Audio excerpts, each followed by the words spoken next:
মিরপুরের পিচে গামিনীর একক আধিপত্যে ক্রিকেটাররা এখন প্রকাশ্যেই বলতে বাধ্য হন, অমন পিচে কেউ ৫-১০টা ম্যাচ খেললে ক্যারিয়ার পড়বে হুমকির মুখে।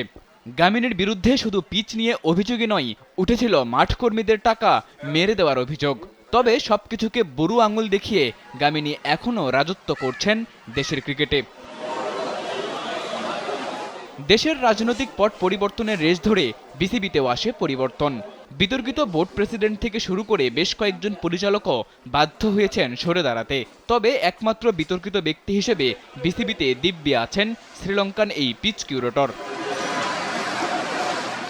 ঢাকা বলে যাদের নারায়ণগঞ্জ জয়দেবপুর পাঠিয়ে দেওয়া হয়েছিল, তারা দলে দলে ফিরছে বিমানবন্দর সংলগ্ন আশিয়ান সিটিতে। No tension. এতদিন মিরপুরে দায়িত্ব পালন করা গামিনী নতুন বোর্ডের অধীনেও আগের মতো সব মাঠেই দেখাচ্ছেন নিজের আধিপত্য। জিম্বাবুয়ের বিপক্ষে টেস্ট সিরিজকে সামনে রেখে সিলেটের পিচও পরিদর্শন করতে দেখা গেছে গামিনীকে। পিচ নিয়ে হেড কোচের চাহিদার কথাও হয়তো শুনেছেন তিনি, তবে সেই চাহিদা পূরণ করতে পারবেন কিনা সেটাই এখন দেখার বিষয়। এদিকে জিম্বাবুয়ের বিপক্ষে টেস্ট সিরিজকে সামনে রেখে দ্বিতীয় দিনের মতো অনুশীলন করেছে বাংলাদেশ দল।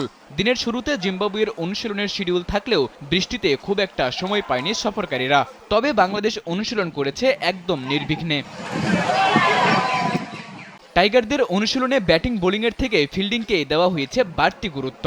কারণ টেস্ট ক্রিকেটে একটা ক্যাচ বা মিসফিল্ডিংই ঘুরে দিতে পারে ম্যাচের মোড়। সেই বাস্তবতাকে মেনে নিয়েই ফিল্ডিংয়ে বাড়তি তাগিদ টাইগারদের। অনুশীলনে দলের সহ অধিনায়ক মিরাজকে দেখা গেছে বেশ চনমনে। ক্যাচিং কিংবা ফিল্ডিং সব অনুশীলনেই সবার আগে ছিলেন মিরাজ। এমনকি সতীর্থদের বিভিন্ন দিক নির্দেশনাও দিতে দেখা গেছে তাকে। দলের একমাত্র সিনিয়র ক্রিকেটার মুশফিকুর রহিমকেও দেখা গেছে বেশ উৎফুল্ল মেজাজে। অনুশীলন শুরুর আগে তার শারীরিক কসরত নিঃসন্দেহে বাকি সদস্যদের জন্য অনুপ্রেরণার। সব মিলিয়ে টাইগারদের দ্বিতীয় দিনের অনুশীলন বেশ ভালোভাবে কাটলেও সিলেটের পিচে গামিনীকে দেখে ক্রিকেটারদের মধ্যে তৈরি হতে পারে অস্বস্তি। কারণটা মিরপুরের পিচ। সাদাতুর রাফি, কালবেলা।